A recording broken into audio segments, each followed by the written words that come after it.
Welcome back to Dungeons and Designers. Today we have a special episode where we're here with Andrew Kolb, Andrew Sale, Patrick Hill, and myself. If Hey you want to guys, call me Andrew Hill, you can if that's easier. Andrew Hill and Andrew Trurin. Perfect. Yeah, guys, we're just here today to start talking about what it was like to get into D&D, the tools that you need to start DMing, how to get your friends to maybe show up and play with you. This is like an inaugural episode for Dungeons and Designers over on the M of One Twitch podcast thing. Yeah. We're going to do this from now on here. So every second and fourth Thursday of the month, we're going to be here recording. I believe it's 6 standard time, 7 Eastern time? Yes. I think we could lead with the Eastern because that's more common. So we'll say 7, 6 Central. Sounds perfect. That's what the TV does. Absolutely, that's my only touchstone. I haven't watched TV in probably a decade. Like, Netflix ruined that for me. I am curious, are we going to also talk about how to find friends to play D&D? No. Okay, so this does require having friends already. Yeah. Friends in general, yes. Specifically friends for D&D, not necessarily. We can talk about how you kind of can bring in someone or kind of introduce it as like a concept. Yeah, I think we could do that. I had seen a post on Twitter where someone said Gary Gygax was the cruelest human because he made the most fun game, but also made it impossible to play because the only people who want to play don't know other people. So they're typically antisocial, yeah, or awkward enough that they don't know they can't socially acclimate. And at some point tonight, you'll probably learn who Gary Gorgon is. So, well, if you listen to the around the table? What do you call yours? The pop culture roundtable, PCR. Yes, like 2 weeks ago, you talked about Gygax a little bit with the of Arcana book. That's right. Yeah, which is sitting beside me. And Kolb, you haven't seen that yet, have you? No. I might flash it at you at some time tonight while we're talking. Okay, great. I look forward to it. Just be ready. I will try. I see a yellow theme in everyone's room but mine. I see the yellow brick road in Patrick's window. Hey, I Mackenzie. see a bridal yellow shirt, bright yellow shirt. Bridal yellow. Bridal yellow. And then I see like a yellow, I don't know, what is it? Like a, what is that? Little screen print. Yeah, over there. Okay. Little screen print. You have a little on the NPR flag, a little bit of golden yellow. Yeah, there. but this is like it's like a gold mustard. I'm gonna get that over your right shoulder. Dale. Where is yellow in my room? Is it a little, on the like just below that Mickey? On your okay. You can't see that in the stream. So in the stream that's cut off, and I'm looking at the stream. Wildly confusing. You're right. Okay, there is yellow on this poster beside me that's like just out of view. Yes. But I refuse to move my camera to show it. So anyway. Just like there's yellow on my sweater that is also just out of view. So just like imagine that it's there. Just a little bit easier in this case. Okay. All right. So where do we start? Because so let me start here. Let me start with this. I tried DMing. Well, let's do this. I'm going to cut you off immediately. Why? I want us to start with an update on Dungeons and Designers about how that's changing for those that don't know. And then we'll go straight to you. So, Will, if you want to give us an update on where Dungeons and Designers is headed or how it's shifting, and then Andrew, it's all yours. Okay. Yeah, I mean, it's gonna be the same kind of game we're playing, right? We're just a really laid back, rules loose game of D&D, kind of like I think most of us here like it. We're gonna go back to the Lathander's Ring, which was what season 2 was. That kind of stopped abruptly when I went to grad school. But I'm out of grad school now, and we're going to start that up again. There's no longer going to be episodes released on the podcast. So you're not going to see it on iTunes or Spotify anymore. It's only going to be on Twitch. So if you're watching this now, you're either a Patreon supporter of MO1 or you're here on Twitch now. Yeah. So you should hit that little heart button and subscribe so that you can see when we go live next Thursday at 7 Eastern, 6 Central. Nailed it. He's so good at this. Okay. What a bro. But Lathander's Ring is just like a future sci-fi, future fantasy game. So we're going to be playing kind of like a low magic-y version of D&D set in space. It's going to be me, Andrew, and Patrick. And then I believe we have 2 unannounced guests. So sometime next week, you'll get more news about this on the M of One Instagram and the DN Designers Instagram. You could also go. They're special guests. Like I would say notable guests. All right, I like that. I like that. They're definitely gonna up the game a little bit for what, like, who's here right now. Sure. Yes. Yeah. There will be a higher class of person. Yeah. You can also go hear all of this and anything else I forgot over on the Dungeons and Designers Instagram. So DN Designers Pod, I think. And there's just like a 4 or 5 minute video there, just walks you through all the things that changed behind the scenes and what we're doing moving forward. Cool. Yeah. And then for everybody that's here right now, if you're joining Dungeons and Designers for the first time, or you're meeting Kolb or Will for the first time, the reason everybody is here is because we all have varying degrees of experience with D&D, and specifically DMing. This is basically the view. And in this case, Kolb over there is going to be Martha Stewart. Who's getting canceled tonight? Is she on The View? I don't think she's on The View. This view it is. No, I don't know who's on The View. I just Barbara realized. Walters? Barbara Walters is what I meant. You really jumped in on a metaphor here without having a lot of... I think that everybody should be proud of me that I don't know who's on The View. I am proud of you. Thank you very much. Maybe you should have just picked a different metaphor. Could have. It's too late. So, Kolb up there. Let me rewind backwards. I am DMing my first campaign ever right now. Andrew, you have been playing a couple years longer than I have, and you have DM'd a campaign before. Great. Will, yeah, sure. Will, you've been playing for a few years, and you've actually written a campaign, correct? Yeah, I think my first time playing was probably almost 20 years ago at this point. I thought it was okay. That's more than I thought. He's the Barbara Walters. Okay. Hello, I'm Barbara Walters. He's the Martha Stewart. Yeah, and then Kolb is the one that's written a campaign or a scenario, but has actually got paid for it. That's the next tier of it. I guess. One. Yeah, he's a professional DM. Yes. So that's the different levels of experience. So anything that I say, you can write off almost immediately. Anything that Kolb or Will says, it's basically like Bible level truth. And with that, Andrew, back to you. Yeah, so I was actually going to say a similar thing, is that my introduction to Dungeons and Dragons was like many people, you hear about it and you think that it's for nerdy, geeky people and whatever. But I decided that I wanted to try it and I wanted to play. And the only way that I was going to be able to do that was to get people to play with me. And the only way that I could get people to play with me was to agree to DM it. And so I went to a session of Dungeons and Dragons at like one of our local game stores. And I asked if I could sit in for a session.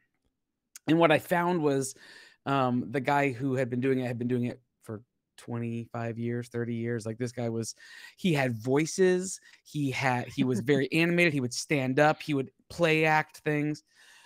And I thought, wow, this is cool. I have experience in theater. I am not shy. Like, I can do all that stuff. And then I tried. It's a lot harder than or I should say it this way, it's a lot more than just play acting. You have to actually understand the rules of the game. Sure. And I started very, very cocksure, like going into it like I know exactly, like I can do this, I can act my way through this. And then the second someone said, okay, can I like pick up like a rock and throw it? Like, I don't know. Can you? I had no idea. So I was a terrible DM. And I only made it I think I only made it halfway through, maybe not even halfway through, a third of the way through the Fandelen starter deal. And then I jumped in or someone else jumped in, and then they DM'd it for me, and it was a lot better. So my experience is at this point even less than Patrick's in terms of actually DMing. Yeah, that's really bold for you to have gone to a game shop. That's something I've never been able to do. Like, I've never played with strangers. I've never, other than like we're Dungeons and Designers, the podcast thing, or Dungeons and Designers. Like, I don't know the two special guests, the notable guests. I knew Courtney and Zach a little bit. Like, that's as we were all designers and artists, so like there was a bond there. But like going into the game shop and just being like, "Hey, can I learn to play D&D?" is like a really, really impressive like feat that you did there. Because I mean, it sounds incredibly uncomfortable. I get uncomfortable walking through a game shop, and so I can't imagine how uncomfortable it'd be to actually play with strangers. Well, that's one thing that I've learned, and this isn't the people who are in Dungeons and Dragons want more people to be involved in it. So like the second someone says, "Hey, I'm interested in this," like it seemed like anybody who was there was like, yeah, they were falling over each other to like, yeah, I'll help you out. Yeah. Come join our. And I wasn't joining their group as much as I was just kind of fly on the wall. And so every once in a while I would just ask, I'm like, "Hey, can I ask a question? Like, how did they do that? Like, how did you know to ask them to do that or whatever?" And so it was cool. Yeah, they were very welcoming. And generally speaking, it's not typically hard for me to engage human people on things. So I'm impressed still. Thanks. I'm impressed. Okay, so Will, maybe if you feel like you've got a good one, why don't we start by you giving, like, if I walk up to you and say, "Okay, tell me what Dungeons and Dragons is," what's your response? Yeah, I would start with the generic. It's a fantasy role-playing game. If you love Lord of the Rings, this is a way to like act out the Lord of the Rings with your friends around a table. There's usually snacks and dice, and there's fun, and you can make jokes, and you can just make a game whatever you want it to be. I like that you go to food initially. Colb, what's your response to someone that's like wanting to play the first time and like just doesn't even know what it is, other than I saw it in Stranger Things once? Very high level. I often describe it as like, picture like a board game without the board and replace it with like imagination. And I think that's usually how I kind of get people into it. Like it's like a collaborative storytelling of like adventure, and like sometimes there's monsters to fight, and sometimes there's puzzles to solve, and sometimes there's like characters to interact with, and you kind of like make it what you want to make it. And then I usually build off of that, but that's kind of like the high level. Yeah, it's tricky to describe. Like sometimes I'll talk about improv. It depends on who the audience is. Like if someone is more the social side of things, then I will touch on that. If someone I know is more interested or connected to like video games, then I'll kind of pull from that. I think I try to figure out what is the commonality between who I'm talking to, and then like start with that and then build off of it. I found in my circles, it's also been important to clarify that, like, it doesn't have to be like scary stuff. And in fact, I think we'll talk about that in a little bit when we talk about Neverland. But it doesn't have to be like medieval, and it doesn't have to be brutal or any of that. It's really just you have a world. You know how the world responds. Like I know that if I punch a wall, it's going to hurt my fist in the real world. And in the same way, you're just making decisions in this other world that has rules and responds accordingly. And the DM is the person that lets you know how the world responds. He's the one that like acts out the response for you. But if you understand the world you're in, then it's fairly easy to understand how things around you would behave in that way. So yeah, it is I think the shared imagination or whatever you just said. I think that's a great way of describing it. So okay. I think it's time to actually kick off this discussion. So what does it actually take to run a campaign? So it's probably best to start with what the heck a DM is. Who wants to take this? Can I answer this question? Because this will be the last question I think I'll have actually insight on. Perfect. This is great. No, I think to counter that, I'm really interested to hear your thoughts on like some of the other stuff, as far as like maybe what you didn't realize you needed, or what you think you wanted but didn't have yet. Like I don't want you to feel like you're not going to contribute. I want you to contribute plenty, and I know you will. That. A DM essentially is the narrator, the person who is explaining the world that you're adventuring in, whatever that may be, and they are responsible for essentially guiding you on that journey. They aren't there, from what I understand. This is what they aren't. They aren't there to play the game for you. They're there to allow you to play the game, to get out of the way enough that you can make your decisions, but then help guide you in the execution of those decisions and the consequences of those decisions, whatever it may be. And I think a good DM is one who puts the player first, before the game, if that makes sense. Like, that was a thing that I thought that if I could just be a storyteller, that was all that you needed. But I've also seen other people who just go by the rules and don't care about the story. And I think a healthy combination of those two things is probably what you need. But I think that's what a DM is. They know the system, they know the rails, and then they help bring the world to life for the players to interact, and they become the non-player characters as well.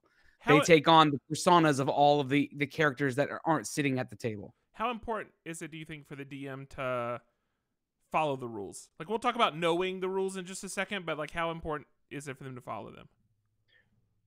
If I would suggest, I think having a sense of the rules is important. Like, I think if we're talking about D&D specifically, then there is a book specifically designed for the dungeon master, or DM, like as we've been referring to.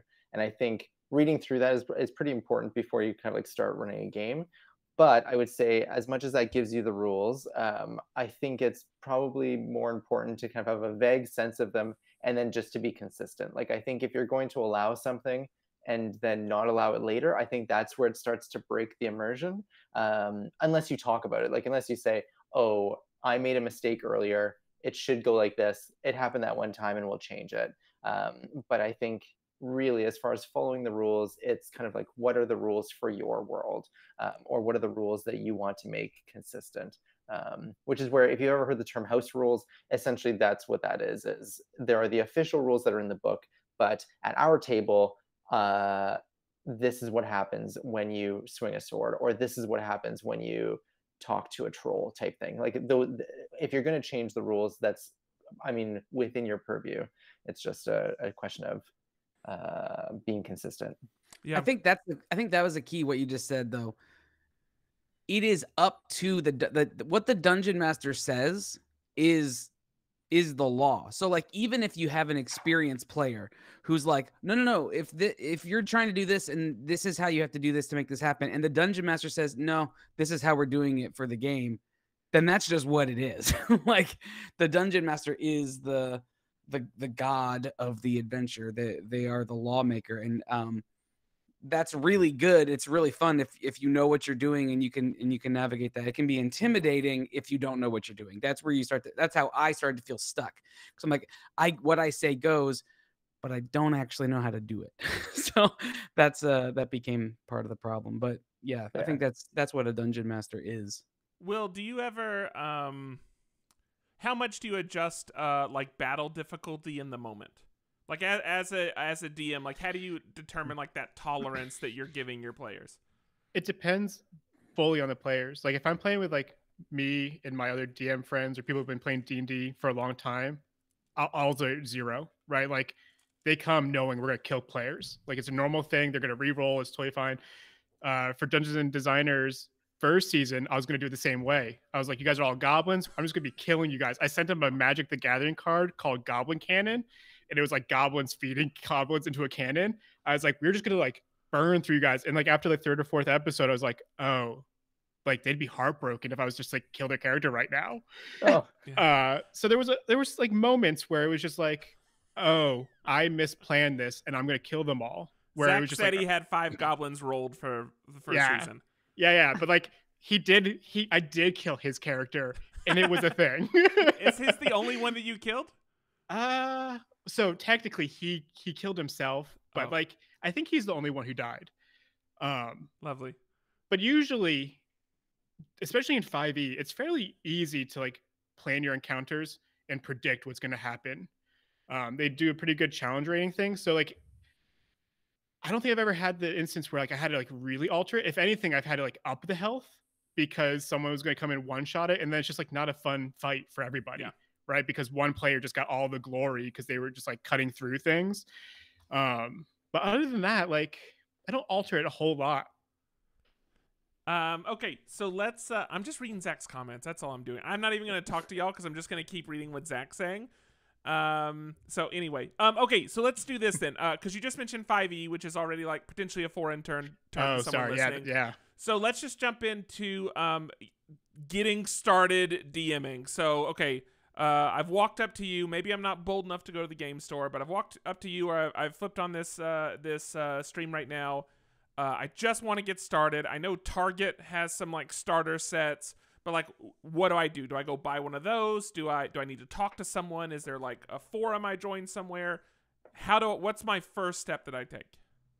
If I can ask, Sale, would you say that having or actually maybe to both of you, to Patrick and Andrew, would you say that you had everything you needed in that starter set, or would you say you would also need the Dungeon Master's Guide? So I would say that the starter set is like 90% of it. Like I felt very comfortable with the starter set. However, it has been awfully helpful that before I DM'd, I was already playing rounds with you as a DM. So like I had an idea of how to respond. I mean, I just mimic you. I wear a yellow sweater whenever I DM. I put on glasses, and then I really just mimic like that experience when I'm running. Maple syrup on your sack of pancakes, yeah, and you just go to town. Exactly. Yeah. Coffee. I meant to say hockey, and I said coffee, and now I feel like an idiot. But classic Canadian coffee. You know that old saying. So I do think the starter set had like 90% of it, but then I think being able to mimic someone else was like very, very helpful as well. I guess with go ahead, continue. The only thing I was gonna say is like, so when I started playing, this was like pre-popular internet, right? Like there was the internet, but whatever the table was doing was D&D, right? And then after I like started playing with friends in college who had different friend groups, I realized like their D&D was very different than our D&D. Different house rules, different focus points. Like we were very combat focused, they were more role-playing focused. So like you watching Kolb play, then you're going to start adopting like his methods, which is great, right? I'm not, no shame in that.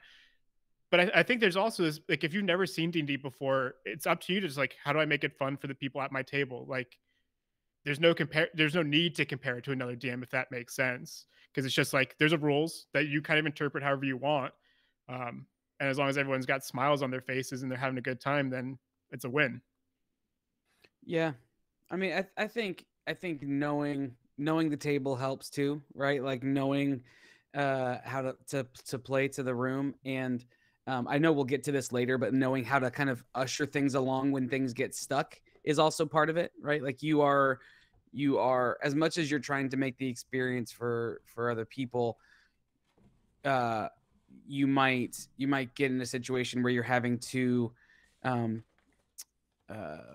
what's the nice way of saying shut one person up so that the other three people can enjoy what's happening too, like that kind of thing. And you have to know how to navigate that. I'm sorry. I've told you I'm sorry so many times. I don't know how to say it more. But yeah, I mean, you feel the responsibility.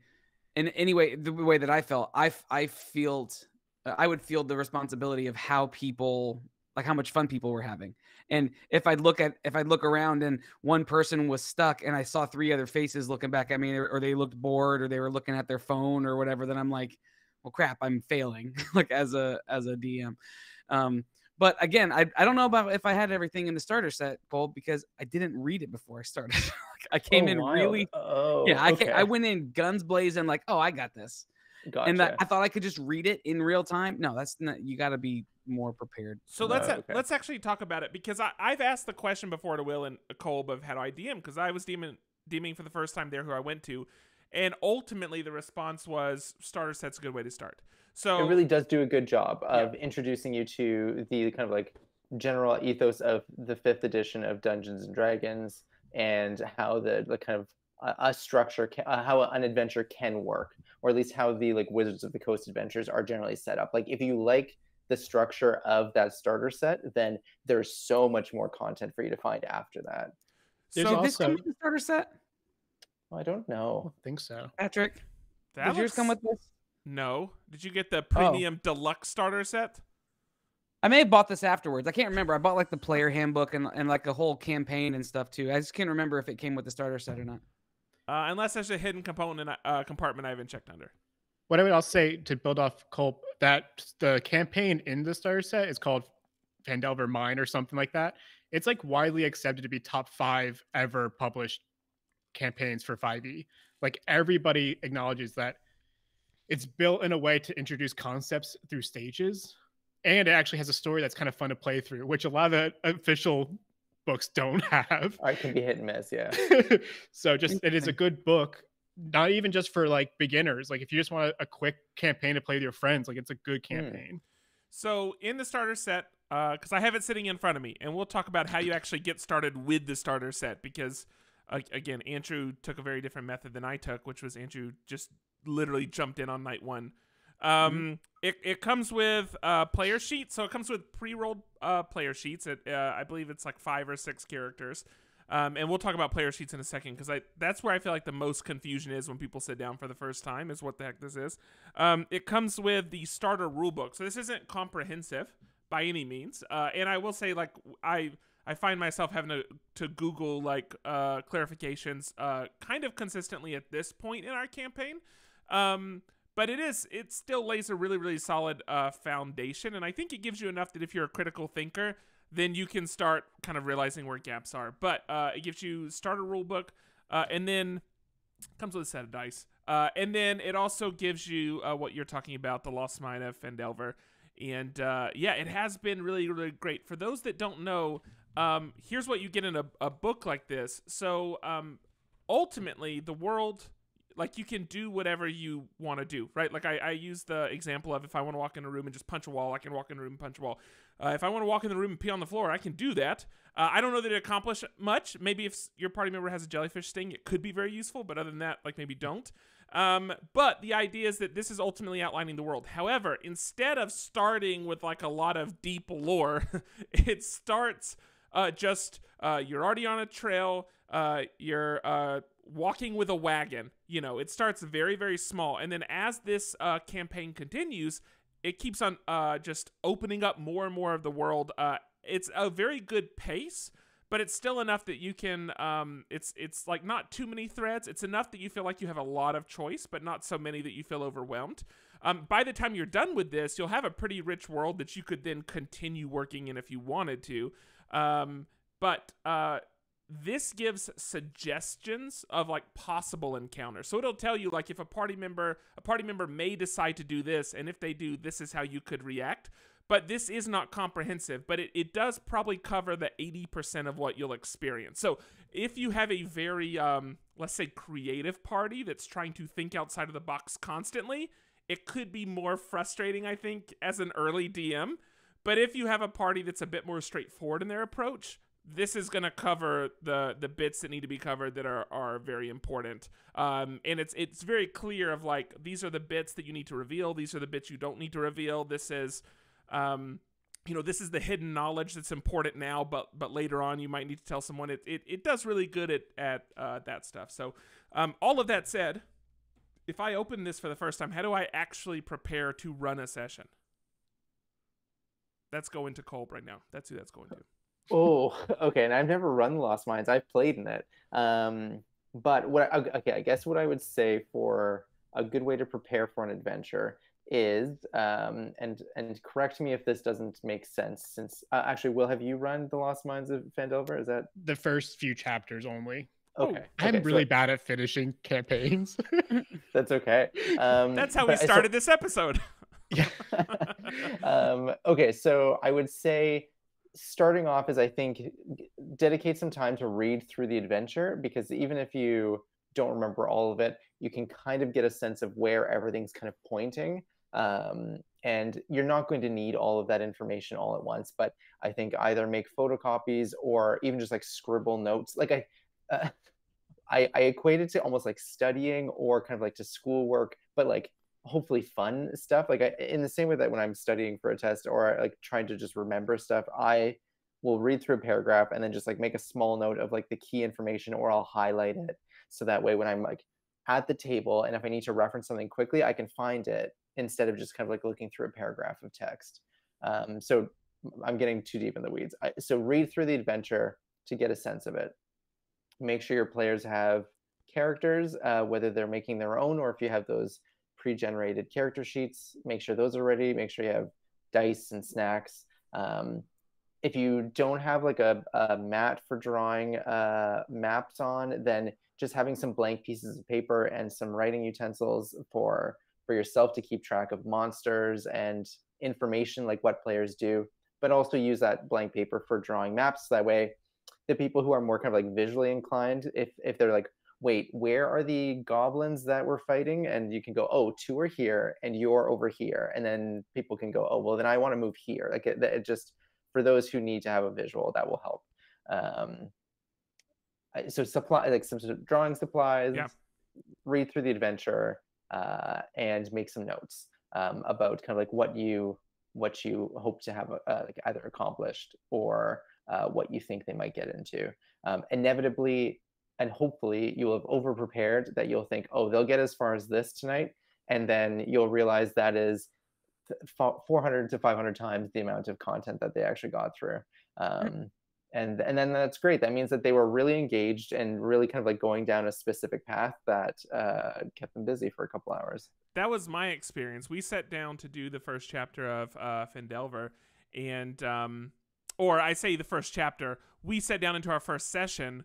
I had already read the first chapter and had already got part way into the second chapter, kind of in preparation. By the time the first evening was over, we had made it to the second paragraph. So it was just like very, very different pace than I was expecting. But all that prep will help for the next session, right? Yeah, it doesn't go to waste.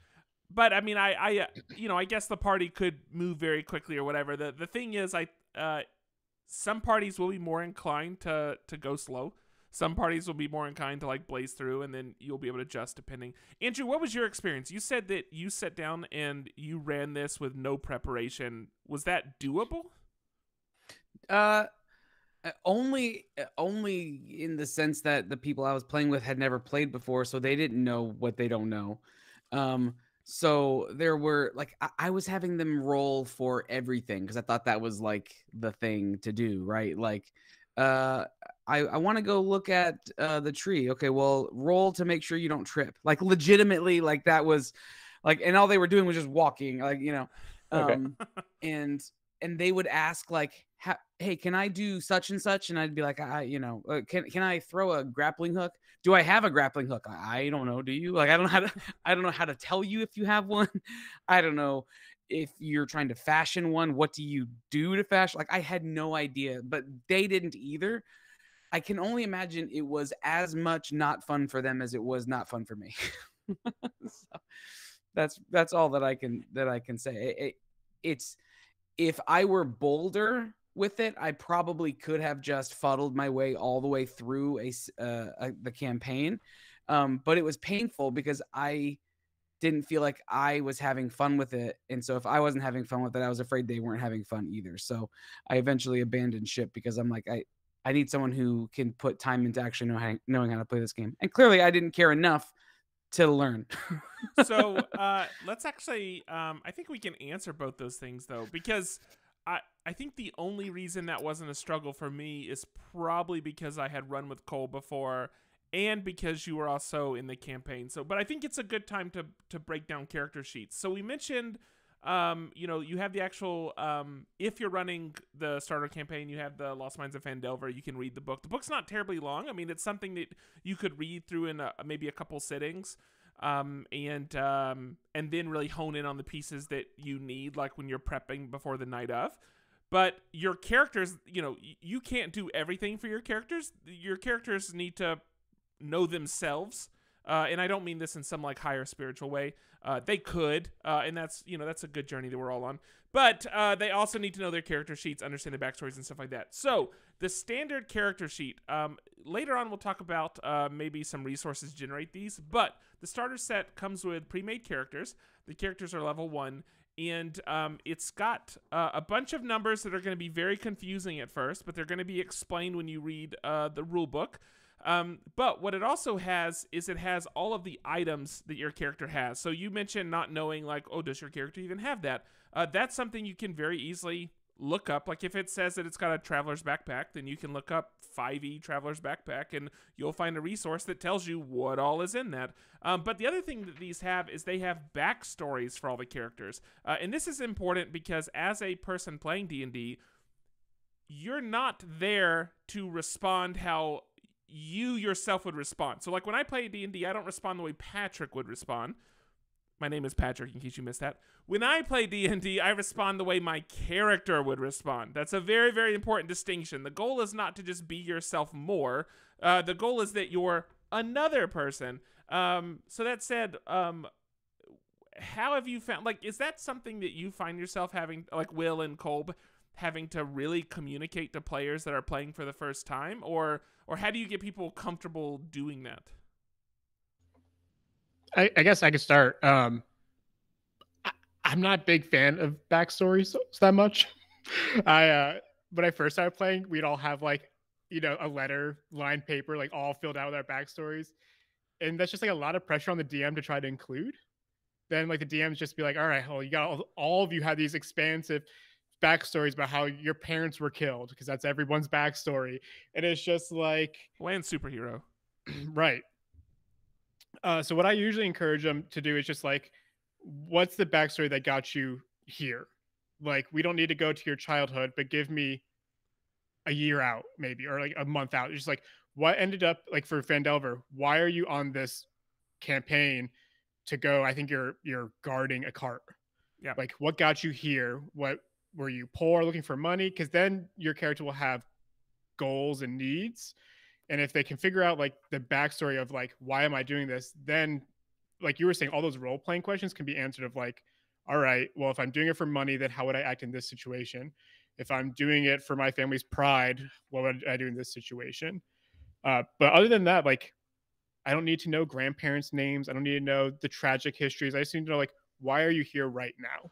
I have had some people asking me that level of stuff, and I don't know the best way to just say, I don't know. It doesn't matter. Yeah. Oh, yeah. Or I guess it doesn't matter is probably what I want to say. Or, like, who gives a shit? Say, like, well, you can also approach it as, like, it may not matter right now, but when it does matter, then you'll know. Like, and that's okay too. Like, it may not be crucial on night one to know what your childhood was like, but someone might ask you a question that's relevant at some point. So it's, like, good to know that stuff, but it's maybe not necessary to, like, reveal all of that when you're first introducing your character to your like, colleagues.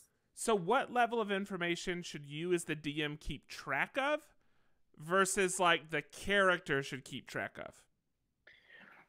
And maybe one of the things I would have suggested for the kind of backstory stuff is, and I think these are on the pre-generated characters, it should or will likely say, like, a bond, a flaw, an ideal, and I forget what the fourth is. A trait, an ideal, a bond, and a flaw. Okay, so whenever I'm introducing new players, those are usually the things that I give them to focus on, because, like, a lot of backstory can also be a lot to keep track of. But, like, if your flaw is, I always like to, like, steal loose money, then that's, like, a pretty easy thing to keep in mind to role play at the table in the moment. Doesn't matter why you steal loose money or any of those things, but you do know, oh, there's a bit of change on the table, I'm going to try to swipe it. Like, I think those simple traits, or those 4 simple things, tend to be enough to keep the role playing focused. And that is kind of what I turn players back to if I think they're really just kind of playing, like, themselves.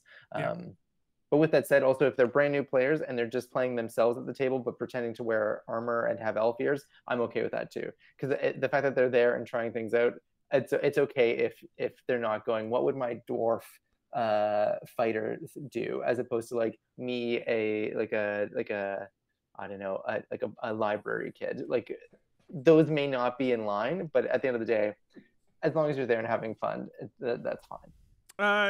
Zach asked about touchstones and influences, Will. Oh, yeah. So when we did Lathander Reaching the first time, we're going to talk about this Thursday. For making characters, I think they all had trouble figuring out like how do I make a personality that I'm going to try to follow week after week after week. Especially if you're only playing every other week, then it's like hard to like latch on to what you were trying to do 2 weeks ago. So what I told them to do was just find a couple characters in media that they really enjoyed. Like find two or three that you're just like their personality traits are what I want to do. So like if you want to do like Batman and Johnny Depp in Parts of the Caribbean and like mash those up, make something original with like two different. Because then when you're like, what's this voice? You're like, all right, I remember it's Batman's voice. Or like, what would I do in this situation in this bar? You're like, what would Johnny Depp do in Pirates of the Caribbean in this bar? Um, it's just easier. And if you match up, if you like take two or three, then you're not just like ripping off a movie, right? You're not just recreating Pirates of the Caribbean. And if you never speak out your influences, which I recommend you don't, no one at the table is really going to know, right? Unless you're really putting it on thick. But I don't know. It's helped me in the past, and I think it helped our party just have something to hold on to. Kind of like you were, Cole was saying with the traits on the character sheet. It's very similar to that. It's just like when you want to visualize what does that look like, having just something from media to pinpoint that is already ingrained in your head can help. Can I submit that we put together a wheel, and that wheel has characters from popular TV and film, and we have to roll to find our compound characters?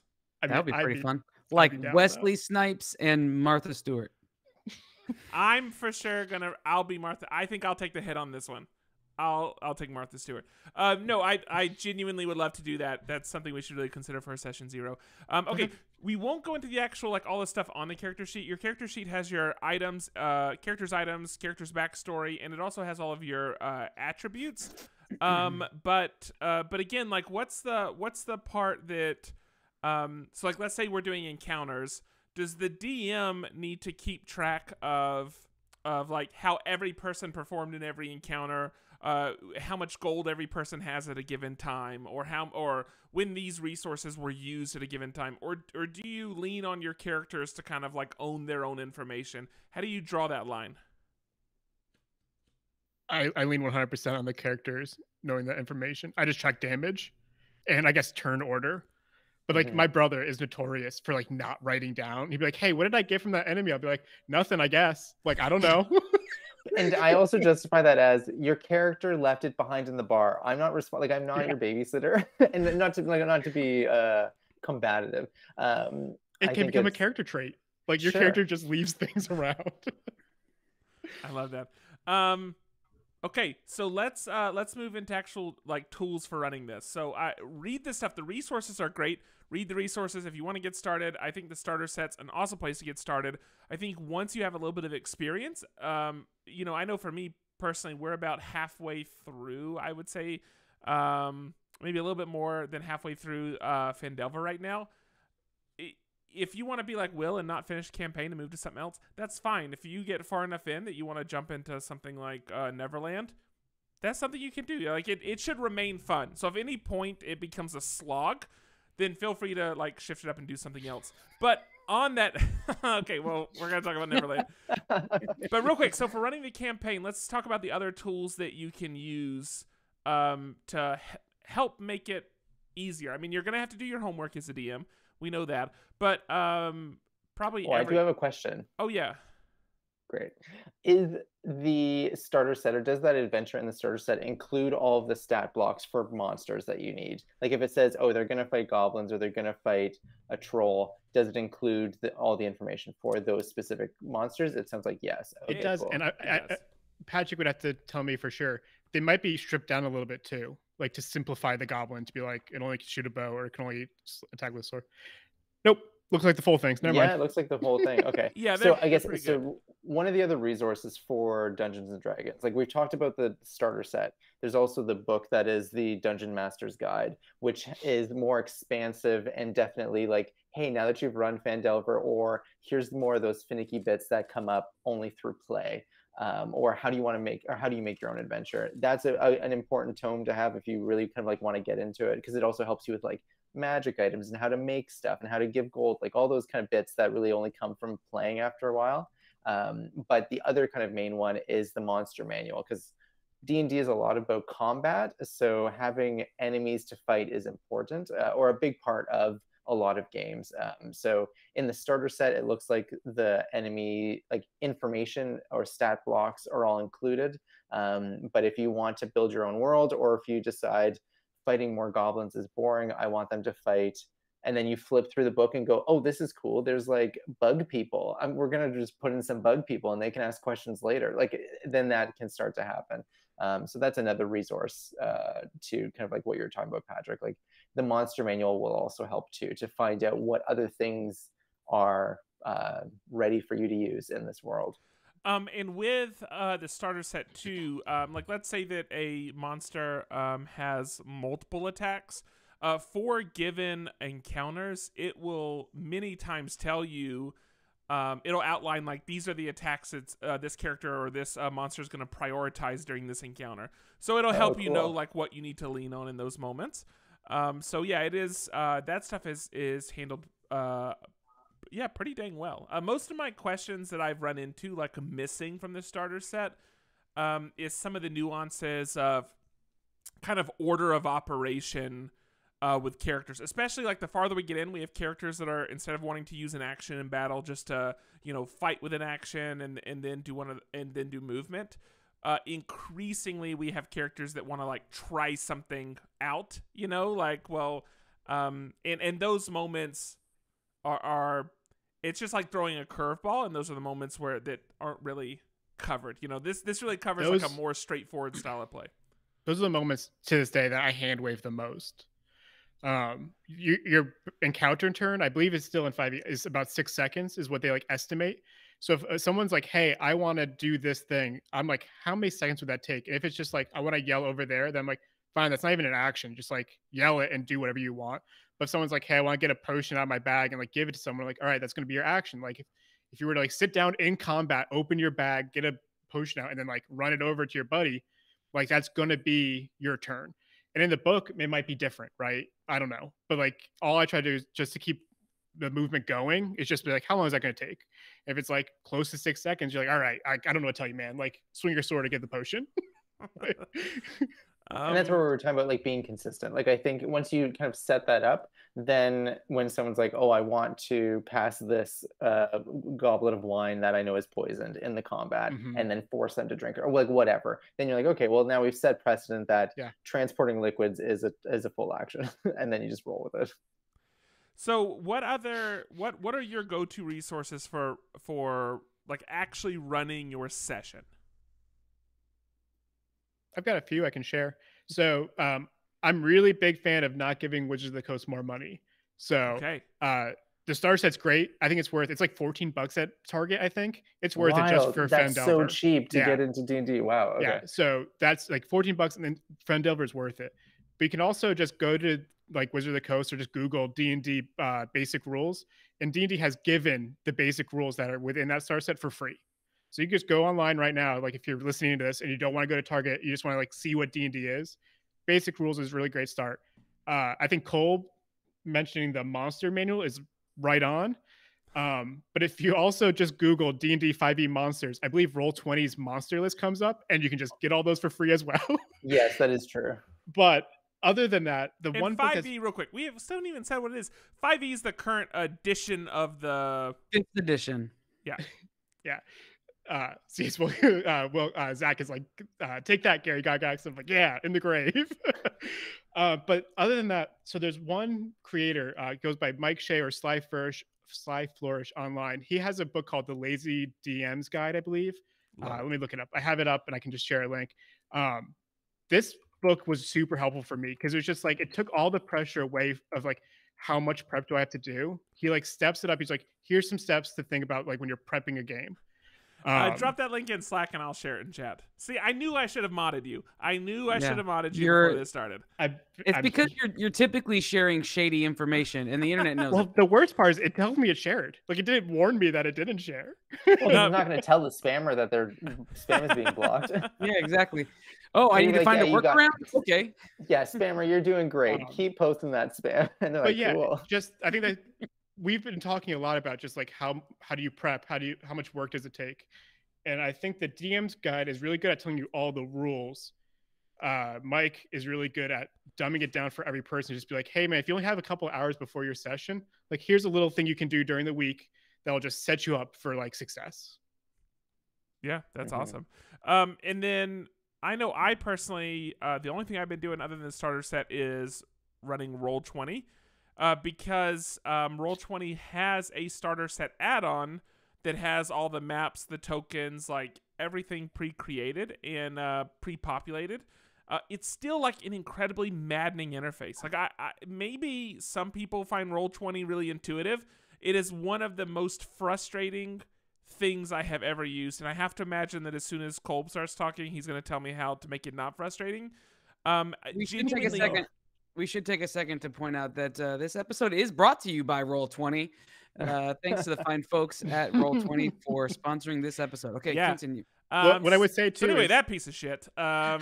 There was another one called Fantasy Grounds, which I think is even more frustrating. So like everyone just jumped on Roll20 because it was an improvement. It sounds like magical coffee, by the way. Fantasy Grounds. It okay, does. So but Roll20, like there was this other bit of exploration of every time we would have a session in our campaign, we would learn a little bit more about ourselves, but then also a little bit more about how to use Roll20. So at this point, now that we're like 40 hours in, I think we're probably using 60% of it correctly, but it's taken like a bit of a slog to get there. So it is actually helpful if you take the time to Google and figure out the bits of it. Like it genuinely does make the play session more enjoyable and faster.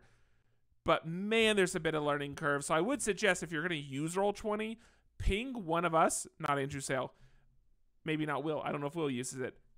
Just ping me. That's fine. And I don't mind like helping show you at least how to use it with the starter set.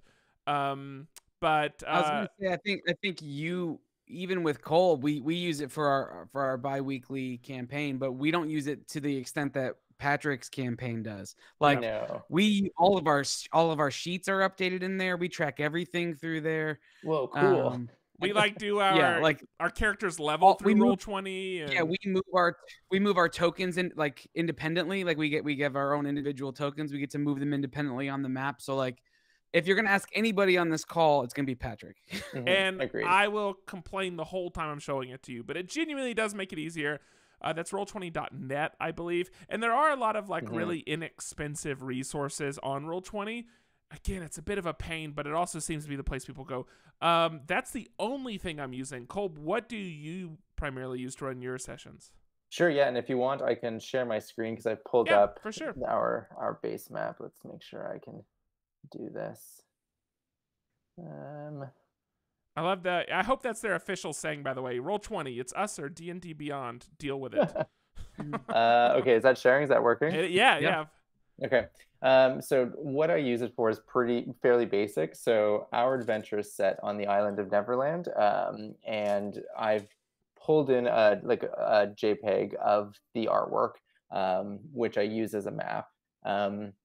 And really all I do is track a couple things on the map. Like I keep track of what day of the month it is, what time of day it is, and I just move these tokens. And then both I and the players can move their kind of like group token around just to kind of get a sense of where on the island they are. And that's pretty much it. On the right-hand side, you can see that some of the players will roll dice digitally if they don't have physical dice on hand. But that's pretty much it. I've made some other maps or other pages with other maps, but that's almost exclusively what I use Roll20 for, which is basically just tracking information that everybody needs to see, and that's it. Tracking information that everybody needs to see, which includes time, placement, maybe day of the month, things like that. You can put information on this screen that only the dungeon master can see. So if I wanted to make notes about something that's going to happen or has happened in a specific area, I could write these notes. Like actually, I think these numbers, which reference what area of the island it is, are numbers that only I can see as the dungeon master. I don't think the group normally sees those numbers because it's not important to them. It's more for me to reference my book. So you can have a mix of information that everyone who's playing can see versus what you can see, and kind of find that balance. So can I ask you a question on that note? Because Sure.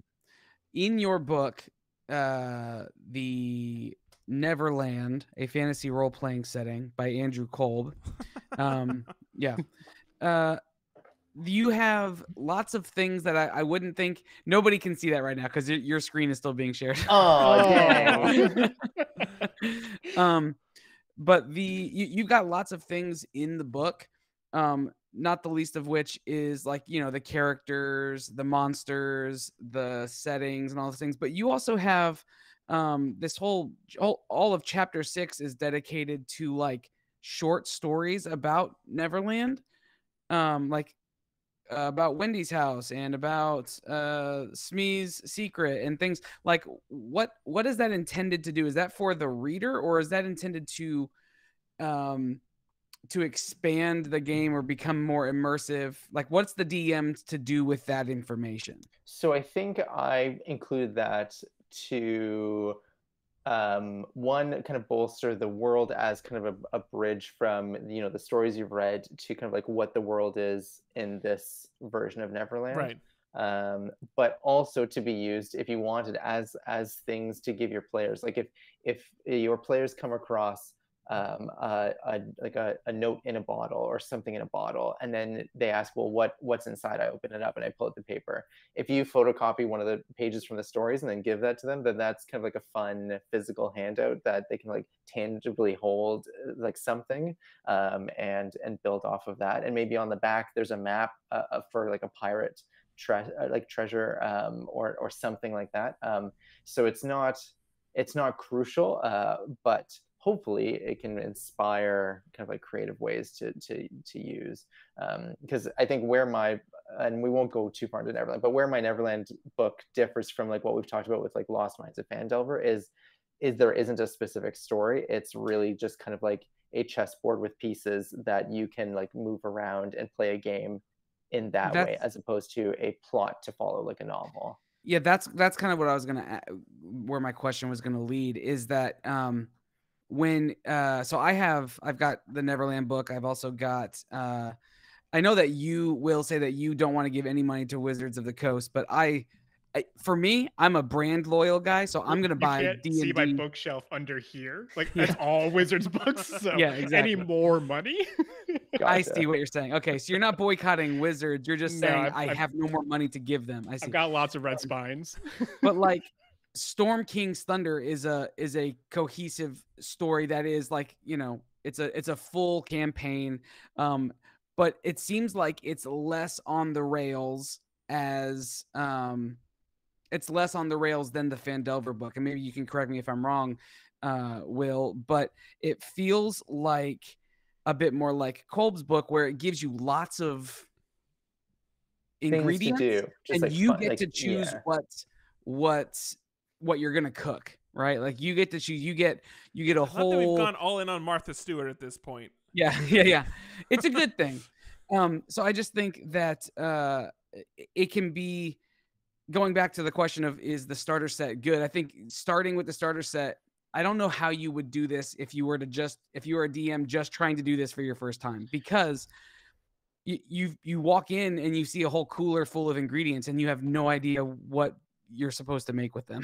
Yeah, I really love that metaphor, because I think the starter set is like a menu at a restaurant, and going, okay, you know what you like, but you still have to kind of pick what you're going to eat, and then it comes prepared, and then everything works out okay. I think that adventure, that like the Storm King's Thunder or like what Neverland is more like buying groceries and going, oh, I'm gonna have some leftover bits, I may not use all of this, or I might modify because something's gone bad.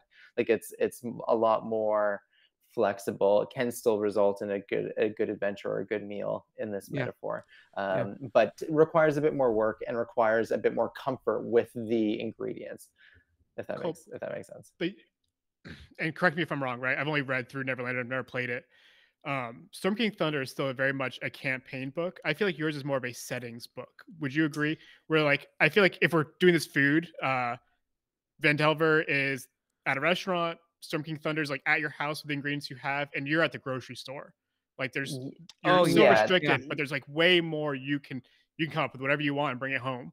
Yeah, Is that that's a very fair? good point. Yep. Yeah, absolutely. Because I think Storm King Thunder still kind of has like this is what we're pointing towards, and how you get there is up to you. Like there's a Right. million different paths to You get open there. your own pantry, and whatever's in there, you're putting something together with that, as opposed to you walk into the grocery store and can buy whatever you want and eat whatever you want. Yeah. Right. That's a And good. maybe just maybe without the metaphor, I think what we're talking about is like the Lost Mines gives you like a clear plot to follow. I think Storm King's Thunder says here is the kind of like beginning and the end, and a lot of kind of clear things on the way that can kind of make up that plot, or your plot can be a couple of different paths. And I think what my book is, and I think what you can also find, is things that are essentially just like there is no plot. It's just like scattered dots, and the plot becomes where the players go, and that becomes the narrative. Now, here's what's awesome for anybody keeping count or keeping track. This is incredibly inexpensive. I mean, we've outlined $20 of resources that you would need to like run a campaign. I mean, this is very, very cheap. And for $24.99, you can get the Neverland book. I don't know if we had pointed to that yet. But I have to stress, I don't think that's like, if you've played Dungeons and Dragons before, then I think it's a good book to pick up, because I think it streamlines a lot of stuff. But I think it pares down some rules and makes a lot of assumptions based on you have already either played or run an adventure. So I appreciate everyone holding up the book, but I also will say I do not recommend this as the first Start with book. Phandelver. Yes, yeah, and then go to Neverland. I want to be clear. I don't own the book. I will never give that guy a dime of my money. Okay. No green spines in this house. But that said, even though it is very, very cheap, there's no issue on that side. The flip side is this is one of those situations of you're going to get out of it what you put in. Like if you want to have a good campaign, the more time you invest, probably the more meaningful the campaign, or the more tailored the campaign is going to be for the people that are running it, or the more comfortable that you're going to feel kind of come game night. If you don't put in the time, if you just show up for the session and you're trying to kind of read ahead in the moment, it's going to feel very rushed and tough and all those types of things. I've done that. I'm sure we've all had those nights where as DMs we showed up and we weren't prepared for the session. And maybe the players didn't totally tell, but it's for sure not enjoyable on our side. If you show up as a DM and prepared, if you've done your homework when you sit down, it can be as fun of an experience and rewarding of an experience for the DM as it is for the players at the table. Now, that said, you may start DMing and you may find that you really prefer one over the other, but I personally have found that I can get just as much enjoyment out of it, and certainly some people will get more, but it's not expensive. You have to put in the time. Can I add one thing to that? Sure. So like Monopoly, you can sit down and you can all be on your phones and still play a good game of Monopoly, right? Like Monopoly sucks. But if the players come to the sucks table, so hard. But if you as a DM come totally prepared and your players don't, like they're not prepared to like buy in and participate and be as active as the DM, then the game's not gonna be fun for anyone either, right? Like I don't think it's the DM's responsibility to make a game fun. Right, it's the whole table working together. The DM has to be prepared enough to like allow the game to move forward at a pace. But if the players come in and they're just like life is in the way or something, like, and they're distracted, like it's almost better just like take a night off. We used to do that. If players came to our campaign and it was just like there's a mood in the room, we would just play like I don't know. Like a board game, or I was going to say board game, like, but yeah, just like we would just play a different game or watch a movie or something, because it was just like it wasn't worth us attempting to like slog through what can be a hard game because everyone has to be on. So yeah, just everyone needs to come prepared, I guess, was what that long point was.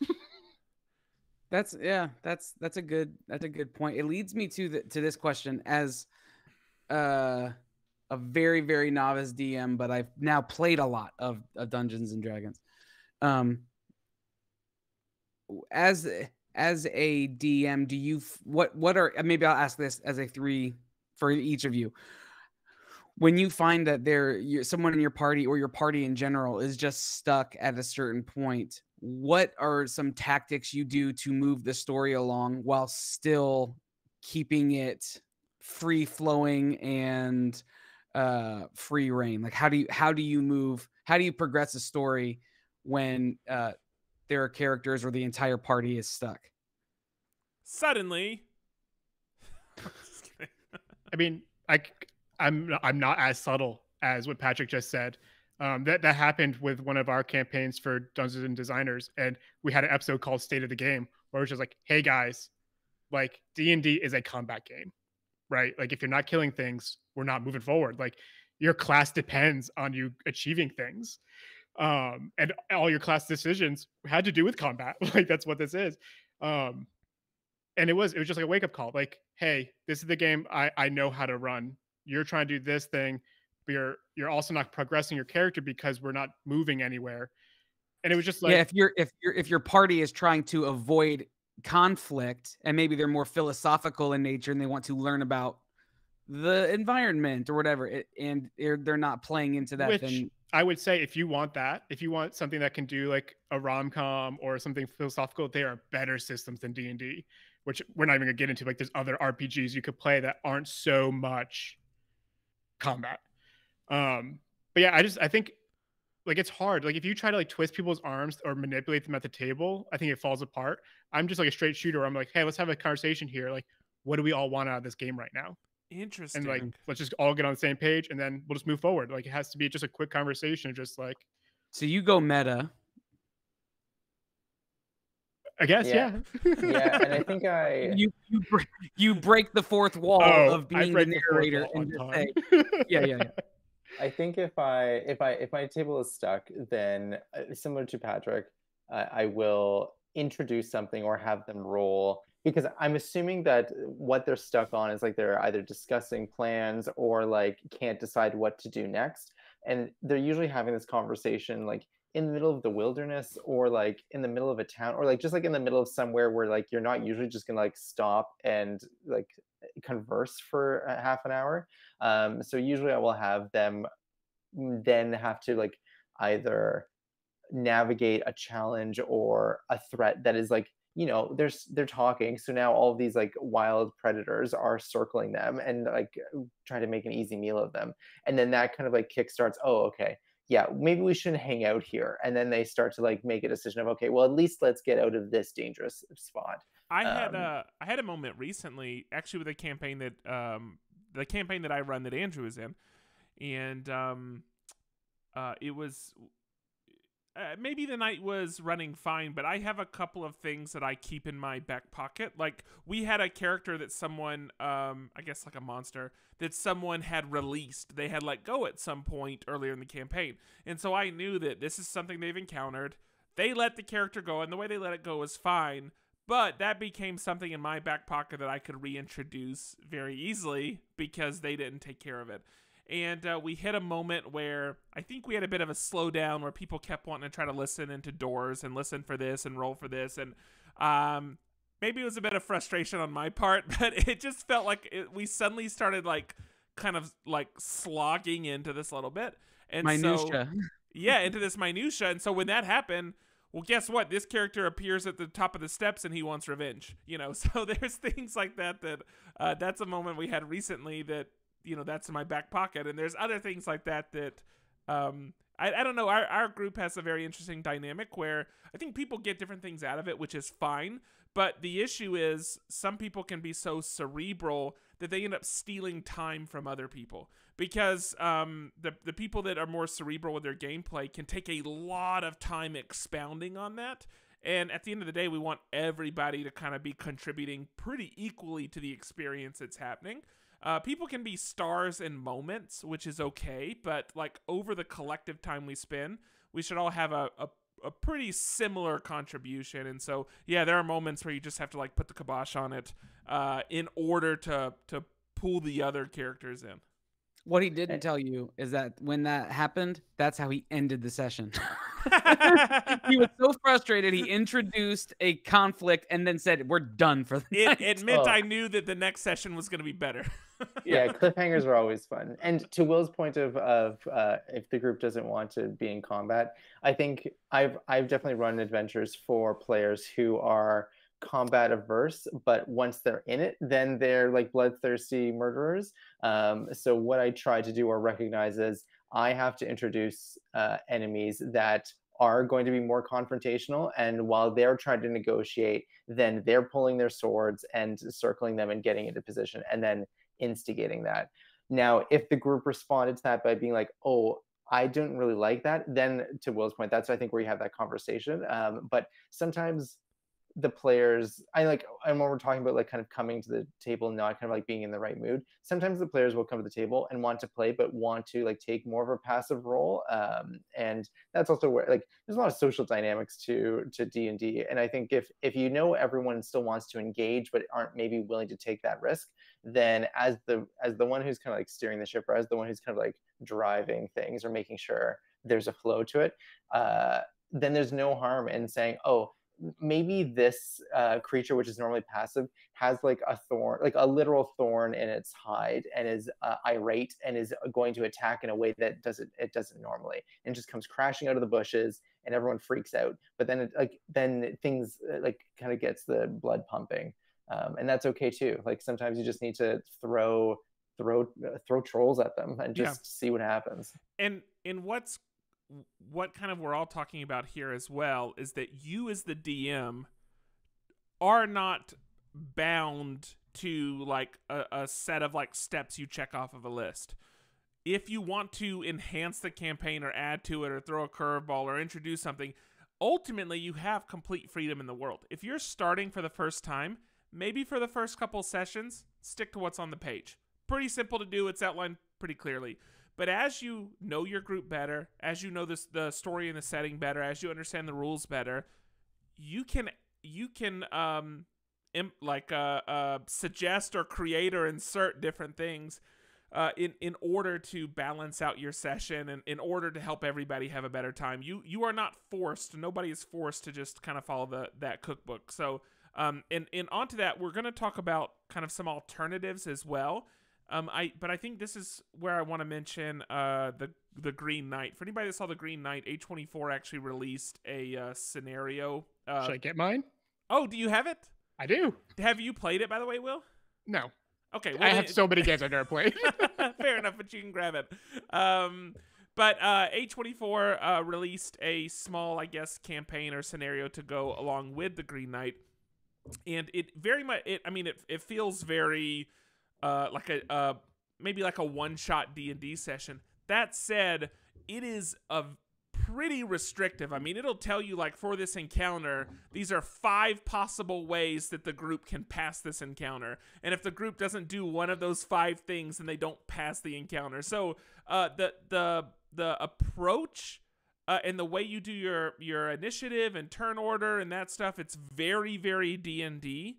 But it is as much on rails as you could possibly be on rails. Now, it could be that a one-shot like that is an even simpler way of getting started, and then you could transition into actually doing like Phandelver. What you're saying is exactly what I read. I bought this because the movie got pushed back like a year plus. So I got this before the movie came out, and I read it, and like after reading it, I was like, oh, this doesn't sound fun. It's very restrictive. It's a beautiful book. I can't remember. I'm looking real quick. Some designer I follow on Instagram is the one who did all the illustrations inside. So I was like, all right, this could be a really pretty book. It's going to be an A24 thing, and A24 is cool. It's just, it doesn't seem like a fun game to play. Like, because it is so on the rails. It's so just like, after seeing the movie now, like follows a lot of the movie stuff. It's just, it's a cool flip through. Having played D&D so long, I have a hobby of just like buying other games and seeing what they're doing for decisions. Sure. So this was like just a fun little collectible thing that I bought, but I don't think I'll ever play it. Yeah, I think it would be difficult to, if you're kind of seasoned. I think if you had a group of friends that was not indoctrinated into D&D, it could be a cool way of like ramping them in. Kolb, I just saw you go to the magical cupboard. So what I was grabbing was, and I don't know how far we want to get into like games outside of Dungeons and Dragons, but this was a book that I got on Kickstarter, or that I kickstarted, called Babes in the Wood, which is, I think, very similar to kind of like what we're talking about as far as the roles within Dungeons and Dragons. Like it's still very much a tabletop role-playing game, but it's I think the best touchstone would be Over the Garden Wall, or even like Adventure Time, where wow. it is about children and animals in a kind of like a haunted wood on Halloween. So you can run it for one night, you can run it for a couple of nights, like a longer campaign. But the characters are pretty simplified. The roles and what you can do as a dungeon master is pretty simplified, which is, I think, a great way to start it. And it's not specifically for children. I think children can play because it's a lot less, like, combat is much simpler and like very streamlined, and there's like no death, but it's a good way to kind of start it. Even I would say reading this as a start into getting the sense of kind of like the rhythm can then expand on, or kind of like early stages that then get expanded upon into the kind of like more complex system of Dungeons and Dragons. Yeah. Yeah. And then I have this other role playing game that I kickstarted, or I backed on Kickstarter several years ago. It's called City of Mist, and it's a role playing game, but It looks so good. It does. It's massive, first of all. It's about 3 times the size of a normal like campaign book from Dungeons and Dragons. But like the illustrations in the book are quite nice. It's very in depth, but it sets up a whole different style of world. So if you're used to like the 5e rules, which are the only rules I know, and I even only barely know those, it's a different mechanic. Like it sets up a different sort of mechanic where it takes place in this city. So it's a modern day setting, and you can essentially play as like mob bosses or detectives or these street people. And the mist, at some point in the game, something triggers the mist to be lifted, and you realize that all of the players have superpowers on some level. And so you're trying to discover what your powers are as a character while you're navigating through this world. The components, if you buy this game, are super nice. Like this is, I showed you guys these before, but here's a character poster, and on the other side it has all of the characters' backstory and then what their abilities are as you progress through the game once the mist has lifted.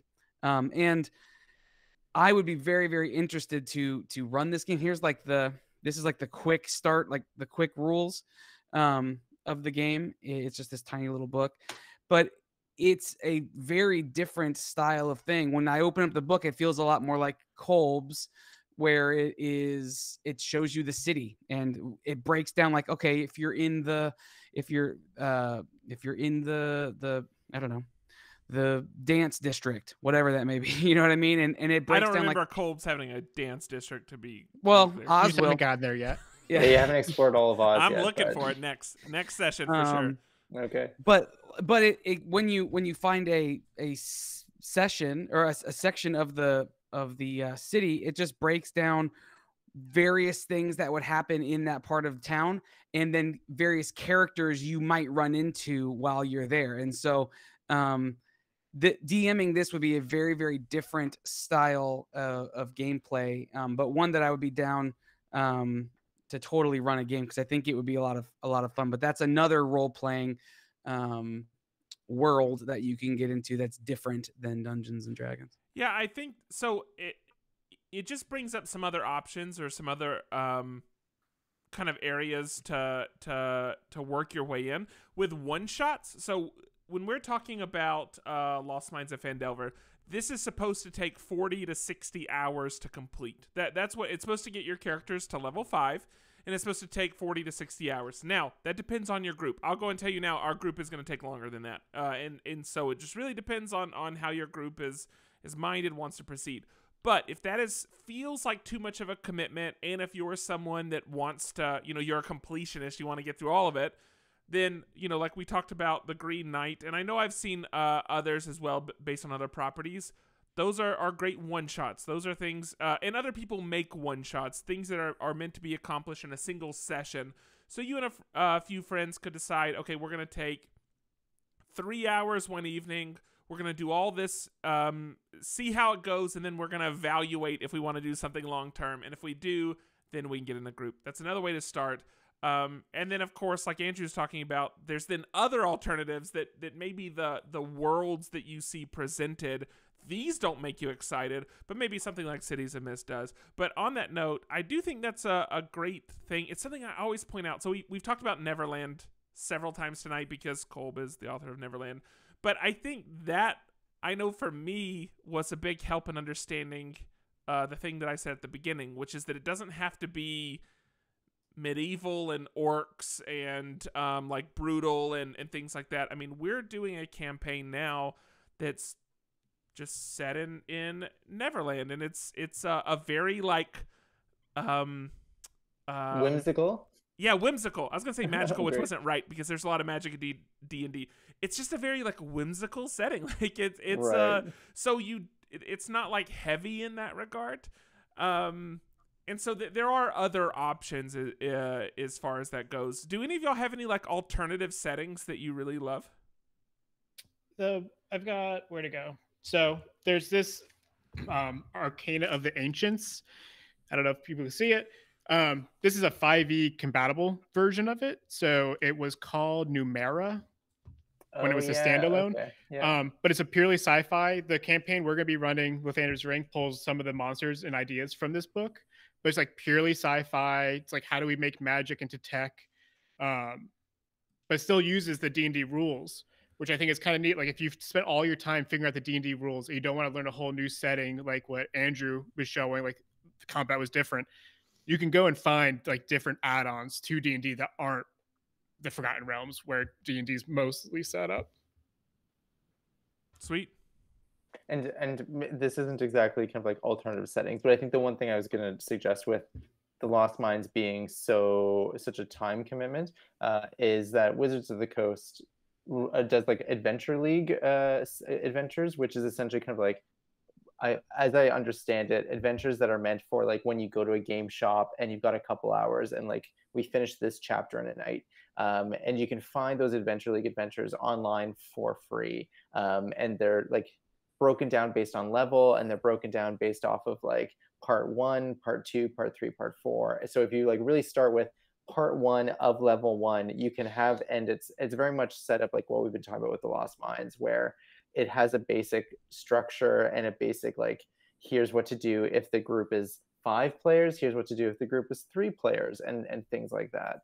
It's not as robust as the starter set, but it, as far as like, here's what we're going to do for one night, or I'm going to try this for one night, here is the adventure that we're going to try for, then that's a good way to start. Those are still very much written with like, here's what we're trying to get to. But if that sort of structure is something you need, then I would still recommend the Adventures League adventures for like very compact, very small adventures. Yeah, that's awesome. Andrew, anything to add to that? No, I like playing in Neverland. That's a fun I setting. do. Honestly, And like we just started playing Oz, and it's a hard switch over in my head because you know I want to play it a similar way, but I'm having to like adjust my character for that setting. But I think Oz is gonna produce a different kind of game. But I've really enjoyed Neverland because it's the first time I've really gotten to like explore a world inside of the game, and I think it does help that we're doing it with the creator of it. I mean, I think that Fair. Probably. definitely enhances. Hey, Andrew. it. Andrew. I know we've talked about Neverland, this beautiful green book from Kolb. Oh, I don't know if yeah. you've seen the cover. What are you talking about when you reference Oz? Here, hold on.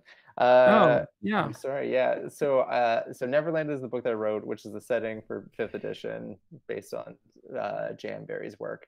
So it's the setting of Neverland.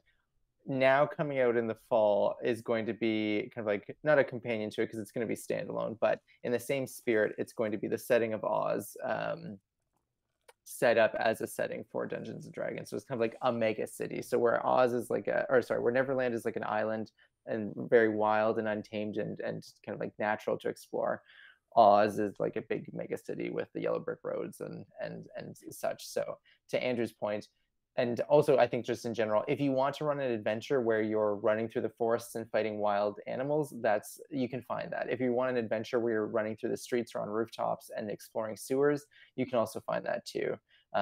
There's a good site called Adventure Lookup, which I think is maybe another resource that I don't know. I can send a link. But really, what it can do is it breaks down both old adventures that Wizards of the Coast used to publish, or like TSR, like the kind of like company that got bought by. That doesn't matter. Old adventures, also current adventures, but you can look into things like, oh, I want an adventure for levels 1 to 3, and I want the villain to be a cultist.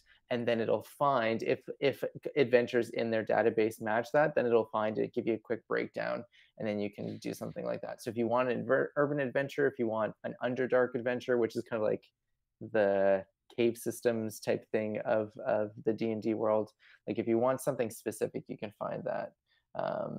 So yeah, adventurelookup.com. Oh, maybe I should check it before I just Nope, say that's it, what but... it is. Nice. Adventurelookup.com confidently. I don't actually know that that's what it is, but Oh, you should actually check it. It just felt so good to me though. Marion Bright said that they did a homebrew over the garden wall one shot for Halloween. That sounds awesome. oh, neat. That would be. I would love that setting. That would be Yeah, so. I was gonna say that sounds right up your alley. Yes. I will say, because I just finished reading this, because I admittedly I have lots of game books that I read through and never play, but obviously like you kind of like take inspiration, and this is absolutely that. Like it's kids going through and finding like another little village of and what's kind of the quirky things that's going on, and solving those problems, and then moving on through the dangerous woods to another little problem, and it's just like kind of wholesome, but still with that kind of like small element of danger that I think that series really balances quite well. I have Tales from the Loop, which was like a art series that Amazon then made a story or Siva, but it's the same thing where it's like kids in the 80s adventuring, so kind of Stranger Things vibes. Like there are a lot of settings out there that don't have you beheading things. Yeah. I like the settings that you behead things in, but like there's a lot of options out there for everybody. I think that was a big thing when we started doing, for the last session of Dungeons and Designers, we were doing Dragon Heist. Yeah. Because we found out that during my last Lathanders, like they didn't want to kill things, they didn't want to do kind of that stuff. Dragon Heist is set in a city with laws, so you can't just go and do whatever you want. You're never the strongest person in the street, so you're not going to do what you want. But it was like very much like, how do we find a setting or a campaign that like the players around the table want those aspects? D&D or Wizards just released Strixhaven, which is like a Wizards Harry Potter type world where like you're a wizard student. Right. So it's like a lot. D&D is really trying to like widen the breadth of their offerings so you can find something for any party. I have a question that's for you guys. Would you find it to be more or less fun running a game with a table full of people who also DM, or with people who are just players? I can go first in that. I think at the end of the day, I like playing D&D with people I would not necessarily play D&D with. Like I think what it is it's not D&D that brings us together. We've kind of like come together, and D&D is just kind of like the thing we currently are doing. Like when Will, you're talking about like if it's not the right night for D&D, then we're gonna watch a movie or play a board game, then that's fine. So I guess I don't care if, or I'm not intimidated by, or I don't think I really change anything if I know everyone's played D&D. If the group hasn't played before, then I admittedly like do things very differently, as far as like offering information or checking in to be like, do you understand, or like, do you have any questions? But outside of me changing how I play, I don't think I have a preference, because I think it's still probably a table of people that I like want to spend time with, and that's kind of all I'm looking for. I would say anytime I can play in D&D, it's like a good thing for me. Like, so if anyone, but my favorite are playing with people who've never played before. Because like when you play with like people like me, it's streamlined. So like Fandelver's fast because we're just like hitting all the beats. We're going. When you get new people, they're like, can I do this? You're like, why would you? They're like, I don't know. You're like, then yes, like go for it. That's awesome.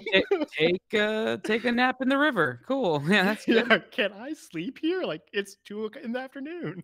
I would like to say, even though you can absolutely play a D&D campaign with all new people, if you're DMing for the first time, it is very helpful to have at least one other person you can lean on that has experience in the game.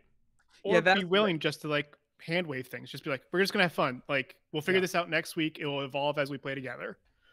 I think the what where the question kind of originates for me is trying to figure out if it would be fun to play with people who all do their home, have their home rules and do all those things. And typically people who DM are people who have a god complex.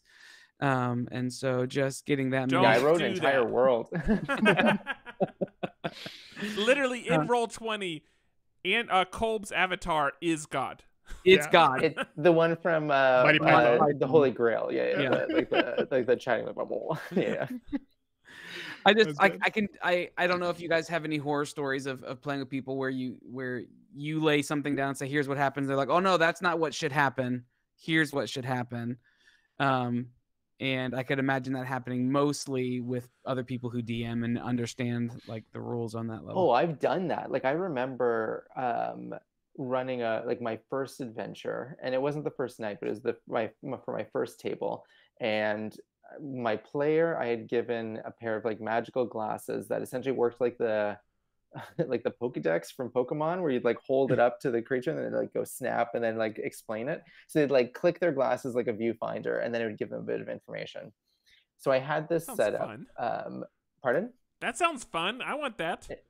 Okay, well you got to find him in Oz. Okay, so sorry. So they're on the street, and I had this setup where it's going to be like like a chameleon-like monster pretending to be an old lady, and she was like covered up in rags, pretending that she needed help, and that's was how she'd ambush them. So I kind of had this like scene planned out, and then when the group got close, the guy's like, "Oh, I'm going to like my player was like, oh, I'm going to use the glasses just to make sure."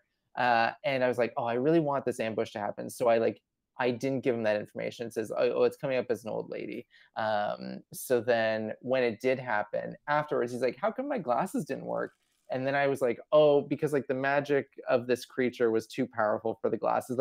And when he asked that, I knew I had screwed up. Like I knew, oh, he was expecting, like now it feels like these glasses aren't useful anymore because like it doesn't work.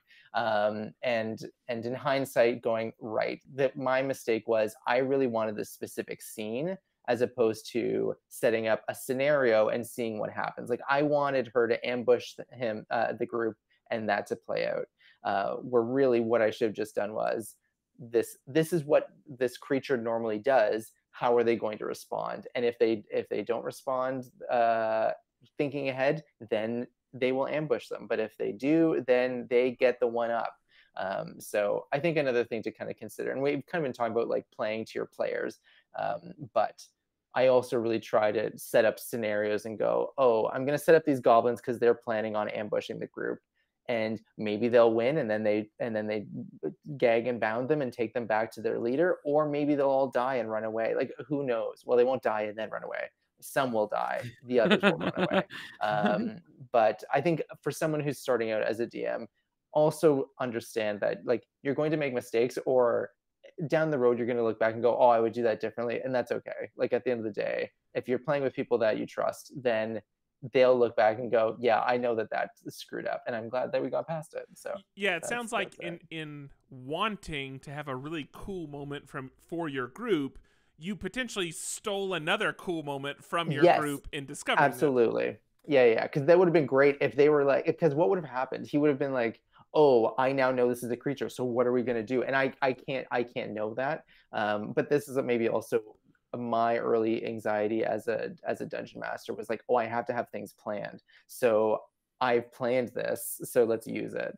But also having the confidence or comfort to know I've planned these things, and the players are going to change it almost immediately.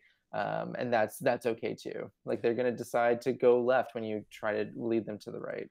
Yeah, I've definitely done that same thing where like I've had to like hold back a player because it was going to ruin something I planned. Once I realized like I should be as stoked for their wins as mine, I was just like, anytime they're doing something great, I'm like, yeah, man, the glasses worked. You did it. Like, yes, yeah. Because or I'd be angry the whole night. Just be like, dang it, man, the whole cool idea that grandma came up with was ruined. Right. Other than like, no, man, that's great. Like, go get her. and he would have used it more after that. Like, because I recognize, oh, he wasn't using them as much as, because like he already, like the first chance he tried to use them, they didn't work. So yeah. That's hard. Yeah. But I'll say this for me, what helped me a ton with my first campaign, and then and then I think we're about ready to like do our final Mhm. thoughts and wrap. But Yeah. what helped me a ton with my campaign is that Andrew's sale that you're there, because Andrew's been very good at basically deferring. Like Andrew will say like, okay, well, if I was running the campaign or like this is what I as a player might expect to happen, but you're the DMs, whatever happens happens. Like there's a complete like hands off to that. And so if sometimes it means like, so I'll get stuck sometimes and I'll ask Andrew like, you know, what would you do here? Have you encountered this? And he's fine to give me input, but at the end of the day, like there's no expectation that I follow that, and then there's no like frustration if I don't, right? And so, but I would say that for anybody playing, like let your DM run the session. You know, DM may make a choice that you wouldn't make or you don't think is logical, but you can always raise that to your DM later, and your DM can always adjust for future encounters. But like creating conflict in the moment is a very poor way to handle it. And so yeah, having you there that has more knowledge and experience of the game, but also the fact that you just defer those moments has been hugely helpful. Sweet, that's good. Yeah. It's good to not upset the overlords. That's what I've learned. Yeah, that's how I refer to myself, by the way, as the overlords. Yeah, he refers. Anytime someone else is willing to DM for me, I'm just like, hey man, what can I do to help you? Like, how can I make this fun? Like, what rules you have? That's great. Let's just figure. Like, I'm just like, thank you for DMing. So there's a healthy way of doing that, and then there's a passive aggressive way of being like, hey, you know this better than me? Great, you take it. So I have a home. I live in Nebraska now, but I have a group in Jersey I used to play with. Anytime I go home and I play with them, I just like text the DM. I'm like, hey man, what do you need this week? He's like, can you just be a barbarian that's bloodthirsty? I'm like, yep. I'm like, gotcha.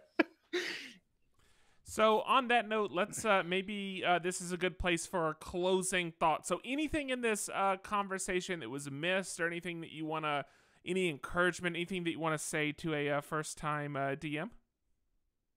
And maybe this will be easy. Let's pick an order.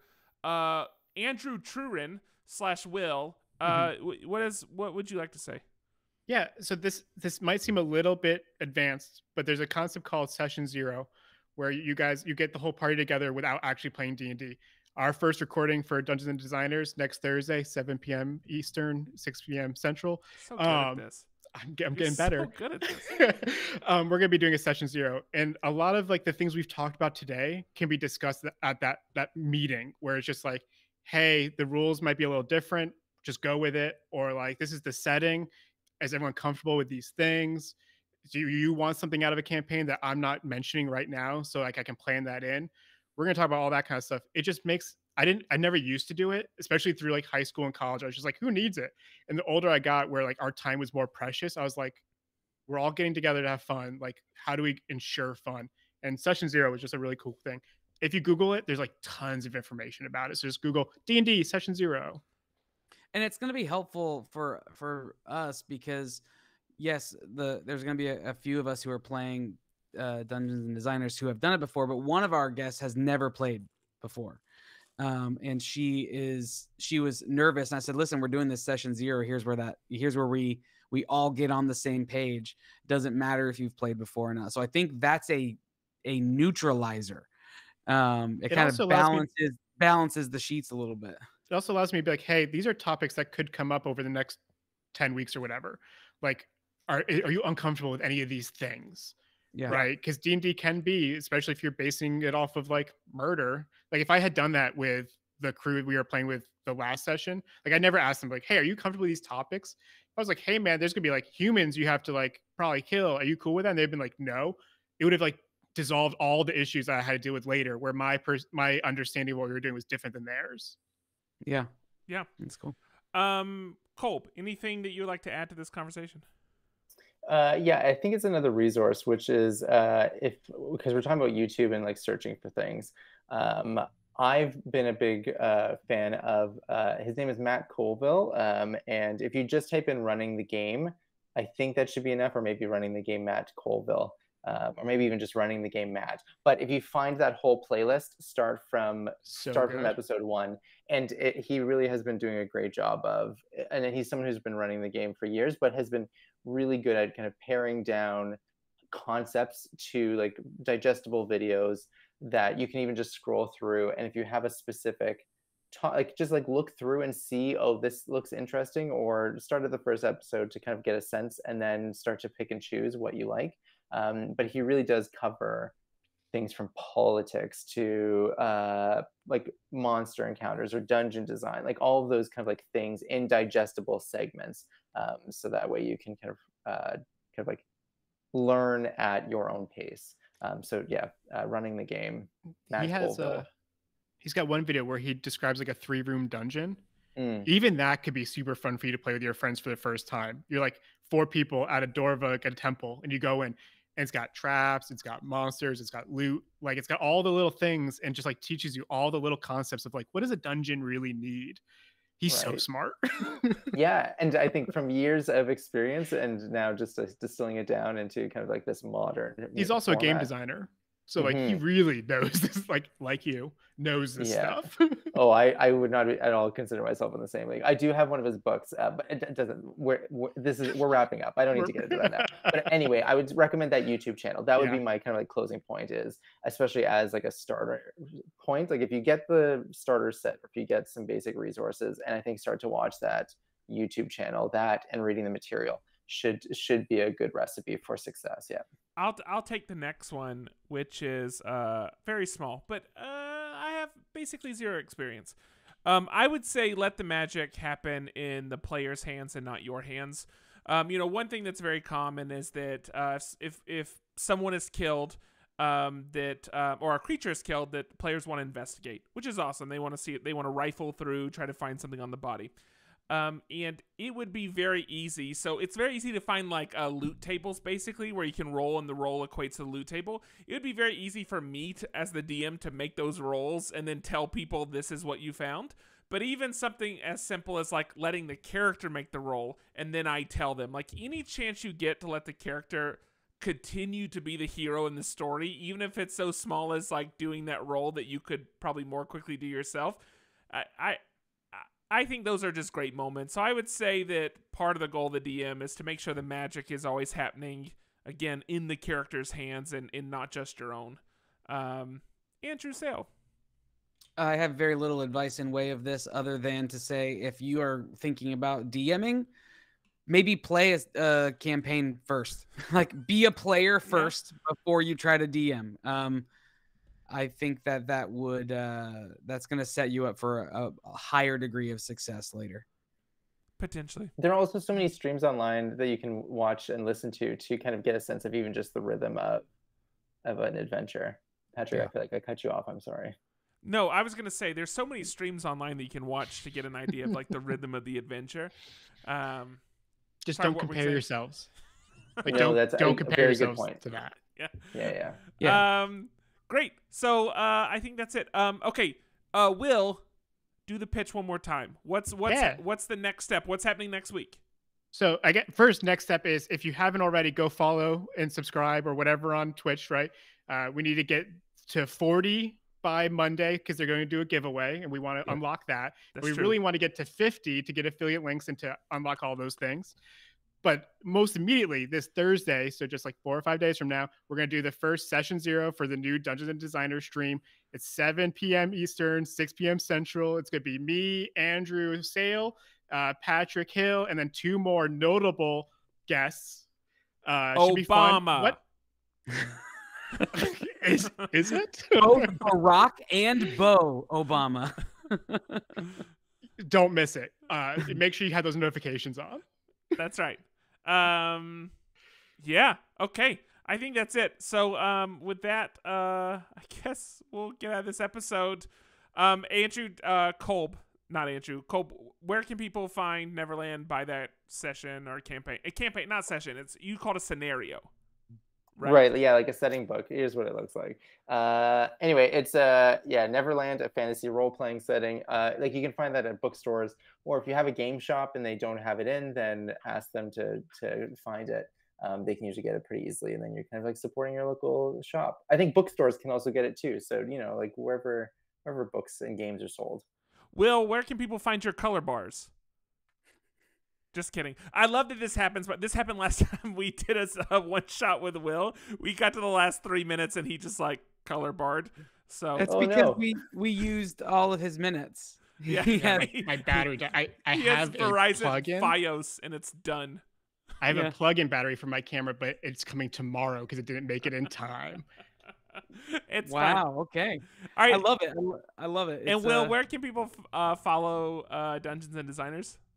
You can follow it at Dungeons DN Designers Pod on Instagram and I think Twitter, but I don't really use Twitter. Sure. And then all the other notifications are on M of One Podcast, I think, on Instagram and Twitter. Perfect. And Andrew, where can people follow you? at Andrew Sale with 3s instead of E's, but that's really only if you want to see a bunch of drawings of Disney characters. And you can find me at Lightning and Arrows everywhere. And with that, we'll get to this Love it. episode. Thank you for watching. I'm waving. And I'm holding my book.